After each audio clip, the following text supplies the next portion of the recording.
The padlock clicked shut. Karen Peton stood there in her orange HOA vest, blocking my escape from this nightmare neighborhood. "You're not leaving without my written permission," she shrieked. I grabbed the chains. She shoved me backward.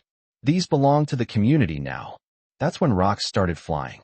Landscaping stones bounced off truck windows. Crack. Spiderweb patterns spread across glass. My driver ducked for cover. "Ma'am, this is insane," I shouted. "I'm calling police." "You're stealing HOA property," she screamed back. Here's what she didn't know. My son Marcus is an FBI agent. What Karen just did. 6 different federal crimes. My name is Dalton Reed, 58, contractor, and apparently public enemy number 1 of Meadowbrook Estates. 2 years ago, cancer took my wife Sarah. This house became a graveyard of memories. I couldn't breathe here anymore. I bought a cabin near Lake Hartwell, Sarah's favorite fishing spot. "We'll retire there someday," she used to say. Well, someday came without her. Enter Karen Peton, real estate agent crossed with prison warden. She's ruled our HOA for 8 years from her corner mansion. Measures grass with rulers. Fine Mrs. Samantha $50 for planting yellow marigolds instead of white ones. 3 weeks before moving, I submitted proper paperwork. Karen rejected it. Insufficient community impact assessment. You need a certified consultant. The cost? $2,500. The consultant? Her sister Brenda. This is extortion. This is proper procedure. Click, click, click went her acrylic nails. I refused. Revenge started immediately. Orange cones blocked my driveway. Fake violation notices appeared. She sent letters to my cabin seller claiming I was fleeing outstanding debts. Then Facebook warfare. Dalton Reed is abandoning his responsibilities. Marcus called that evening. FBI Special Agent Marcus Reed, Financial Crimes Division. "Dad, this sounds like harassment." "Just HOA drama, son. What she's doing could be federal crimes." I laughed. It's neighborhood politics, not the mafia. Sometimes there's no difference. Here's what I didn't know. Sarah had been investigating Karen before her diagnosis. Hidden USB drives, bank records, financial irregularities. My wife died protecting this neighborhood from a predator. 7 a.m. white truck pulls up. 7:15 a.m. Karen storms out screaming about illegal commercial vehicles. "Ma'am, we're in visitor parking," the driver explained. "I need to inspect every box for community property." Community property? HOA documents, architectural plans, anything belonging to Meadowbrook Estates. That's when she disappeared inside and returned with chains. Mrs. Samantha watched from her window, shaking her head. The morning air smelled like fear. Karen returned 30 minutes later, transformed. Orange safety vest, official clipboard, measuring tape hanging like a gunslinger's weapon. 3 nervous neighbors flanked her.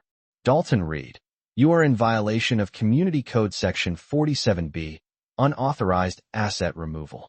I pulled out my phone to record. The red light made her eye twitch. "You are stealing community property." She pointed at my mailbox. "That mailbox belongs to the HOA. Karen, that sits on my property line. I installed it myself.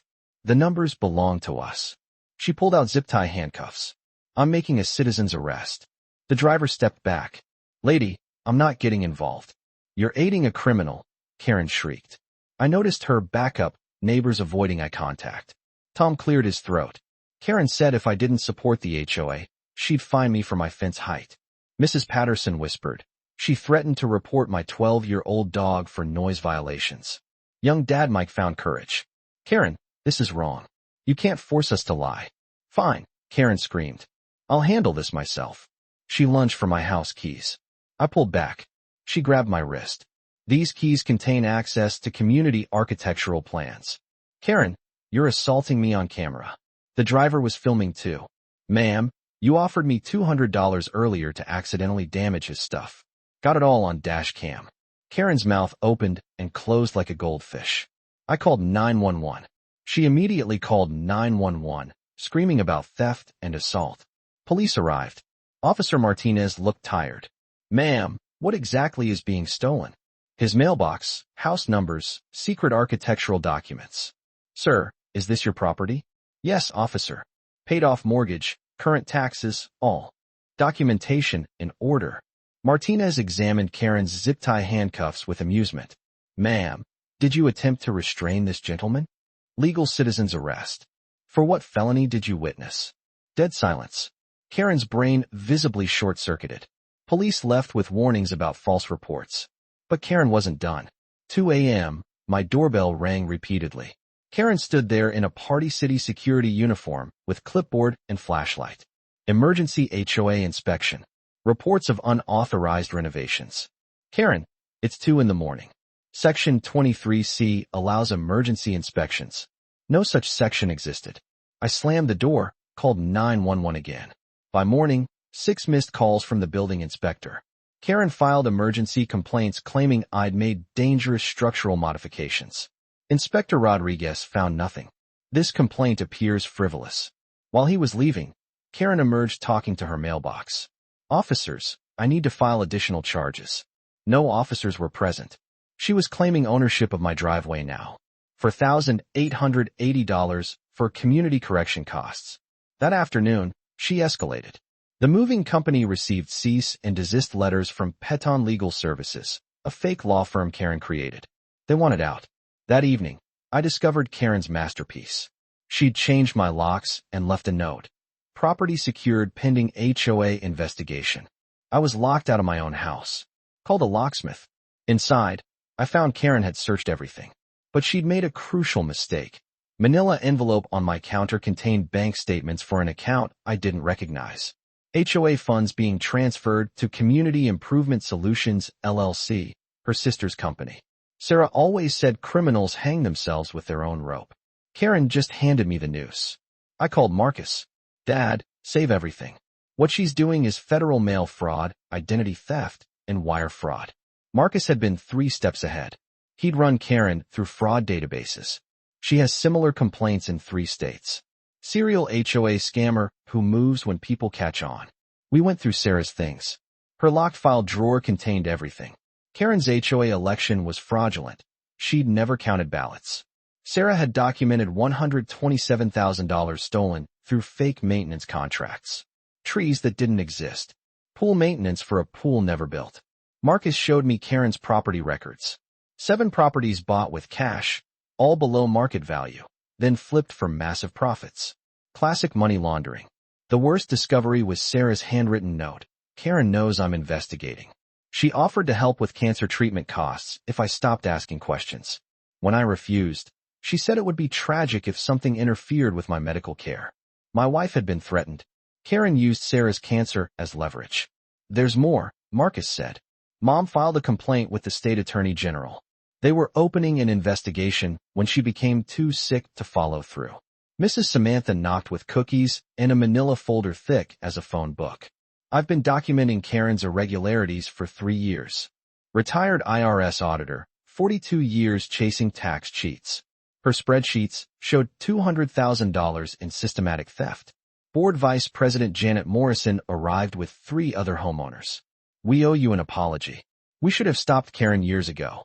They brought evidence of fake fines, cash payments, fraudulent assessments. Marcus coordinated with his field office while we gathered evidence. Every fake invoice, every fraudulent transfer creates federal evidence. Local news arrived after Tom called their tip line. This could be huge, explained reporter Sarah Kim. We've got similar complaints from Austin and Houston. Mrs. Samantha's forensic skills proved invaluable. She traced money flows showing how stolen funds became real estate investments, then clean money. Contractors came forward with unpaid invoices totaling $47,000. Karen's panic reached new heights. Tuesday night, security cameras caught her planting bags of white powder in my house. Baking soda made to look like cocaine. Wednesday, she slashed all 4 moving truck tires. Thursday, she called Marcus's FBI supervisor claiming he was taking bribes.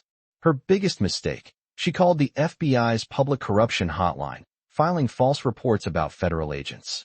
When you accuse FBI agents of corruption, it triggers automatic federal investigation. Friday brought fake federal foreclosure documents. Saturday, she hired fake U.S. Marshals to seize my house. Sunday morning, she filed a restraining order with complete fiction about me attacking her with a crowbar. But her masterpiece was a press conference. Channel 7 cameras rolling. Karen announced federal charges against me, Marcus, Mrs. Samantha, and our corrupt conspiracy. These people are criminals hiding behind false patriotism, she declared, holding up Sarah's investigation files that actually proved Karen's own crimes. I have bank records showing systematic theft and corruption spanning multiple years. She was confessing on live television while trying to frame us. Saturday evening, 6 p.m. community center record attendance. 89 of 127 homeowners showed up. News crews outside. Karen positioned herself behind podium with official-looking documents. 3 men in dark suits sat in back. FBI agents most neighbors assumed were reporters. Thank you for attending this emergency session to address the criminal conspiracy threatening our community, Karen began, tapping the microphone. 20-minute presentation about my alleged crimes. Every accusation was projection. She held up bank statements showing $200,000 in stolen funds from her own shell company. Board Vice President Janet stood up. Karen, we need to discuss your resignation. My what? The board voted unanimously for your removal as president. You can't remove me. I have evidence of corruption. Mrs. Samantha stood. Karen, you offered me $5,000 last week to stop helping Mr. Reed. Gasps rippled through room. I recorded our conversation. Would you like me to play it? Karen's face went white. Marcus rose slowly, FBI credentials visible. Ladies and gentlemen, I'm Special Agent Marcus Reed, FBI Financial Crimes Division.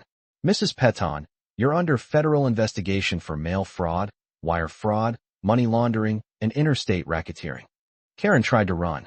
FBI agents were ready. Karen Peton, you're under arrest for federal fraud charges. The metallic click of handcuffs echoed through the community center. Cameras flashed. Then something unexpected, applause. Started with Mrs. Samantha, spread through the room. 89 neighbors giving a standing ovation. Agent Williams announced, Mrs. Peton faces 23 federal charges. Total stolen funds exceed $347,000. All assets are being seized under federal forfeiture laws. Mrs. Samantha approached the podium. Sarah Reed died investigating these crimes. She spent her final months gathering evidence to protect all of us. Tonight, we got justice for Sarah. 3 months later, I was sipping coffee on my cabin porch, watching sunrise paint Lake Hartwell gold and crimson. The newspaper headline read, HOA fraud queen gets 8 years federal prison. Karen received 8 years plus supervised release. Total restitution, $520,000. Every stolen penny returned to homeowners. Her sister Brenda got 3 years probation. Mrs. Samantha became treasurer. The promised community pool finally existed, built with recovered funds. Karen seized luxury cars, funded neighborhood beautification. Marcus's case became FBI training material for financial crimes detection. Texas passed Sarah's law, requiring annual CPA audits for HOAs over $50,000. 12 other states adopted similar legislation. The Sarah Reed Memorial Scholarship for Cancer Research was funded by speaking fees and book royalties. Documentary producers featured our case in a corruption series, inspiring investigations in 43 communities. Karen was transferred to Arizona Federal Prison, facing additional charges in Phoenix and Tucson. RICO case could add decades to her sentence.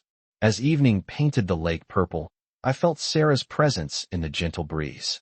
Her investigation protected not just our community, but neighborhoods nationwide.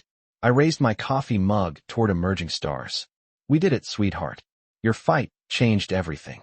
Sarah's legacy lives on in every reformed HOA law, every protected community, every family spared from financial predators. Her greatest gift, proving ordinary people can defeat corrupt systems when they stand together for truth. What's your worst HOA nightmare? Drop your story in the comments. Hit subscribe for more HOA corruption stories. Justice always finds a way when good people refuse to stay silent.